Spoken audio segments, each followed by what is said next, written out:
Hi hello నమస్తే అండి. Welcome back to my channel be like Banu. So ఈరోజు ఈ వీడియోలో ఒక మంచి హోమ్మేడ్ గరం మసాలా ఎలా తయారు చేసుకోవాలో చూసేద్దాము. ఈ గరం మసాలా ఎలాంటి కర్రీస్లోకైనా సెట్ అయిపోతుంది. వెజ్ కర్రీస్కి కానీ నాన్ వెజ్ కర్రీస్కి కానీ మంచి టేస్ట్ని అయితే ఇస్తుంది. సో ఈ గరం మసాలా ఎలా తయారు చేసుకోవాలో చూసేద్దాం. ముందుగా స్టవ్ వెలిగించి మందంగా ఉండే ఒక ప్యాన్ పెట్టుకోండి. ఇందులో 2 టేబుల్ స్పూన్ వరకు ధనియాలు వేసుకోవాలి. అలాగే 1 టేబుల్ స్పూన్ వరకు షాజీరా, 1 టేబుల్ స్పూన్ వరకు సోంపు గింజలను కూడా వేసుకొని వీటిని కొంచెము వేడైతే సరిపోతుంది.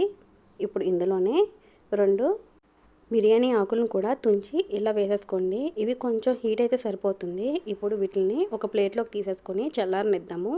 మళ్ళీ స్టవ్ వెలిగించి ప్యాన్ పెట్టుకొని ఇప్పుడు ఇందులోనే 1 టేబుల్ స్పూన్ వరకు లవంగ 2 టేబుల్ స్పూన్ వరకు దాల్చిన చెక్క వేసుకోవాలి. ఇప్పుడు ఇందులోనే 2 స్టార్ పువ్వులు కూడా వేసేసుకోవాలి. తర్వాత 10 యాలకులు కూడా వేసుకొని ఇప్పుడు ఇందులోనే 1 స్పూన్ వరకు అనాస పువ్వు, 2 మరాఠీ మొగ్గలు, 1 టీ స్పూన్ వరకు మిరియాలను కూడా వేసి వీటిని కూడా కొంచెం దోరగా ఫ్రై చేసుకోవాలి. ఇప్పుడు ఇందులోనే 4 ఎండుమిర్చిని కూడా వేసుకొని వీటిని కొంచెం హీట్ చేసుకుంటే సరిపోతుంది. ఇలా హీట్ చేసుకున్న తర్వాత వీటన్నిటిని ఒక ప్లేట్లోకి ట్రాన్స్ఫర్ చేసుకొని కొద్దిగా చల్లారనివ్వాలి. పూర్తిగా చల్లారిన తర్వాత మాత్రమే మనం గ్రైండ్ చేసుకోవాలి. ఇవి ఇప్పుడు పూర్తిగా చల్లారిపోయినవి. ఇప్పుడు వీటిని ఒక మిక్సీ జార్లోకి ట్రాన్స్ఫర్ చేసుకుంటున్నాను. ట్రాన్స్ఫర్ చేసుకొని మూత పెట్టి ఫైన్గా పౌడర్లా చేసుకోవాలి.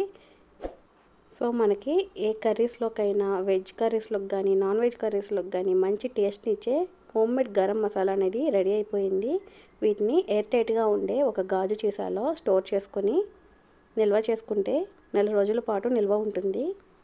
సో మీరు కూడా ఈ గరం మసాలాని ఒకసారి ట్రై చేసి చూసి ఎలా ఉందో నాకు కామెంట్స్ అయితే చేయండి. నా ఛానల్ని ఫస్ట్ టైం ఎవరైనా చూసినట్లయితే please like, share and subscribe. Thank you for watching.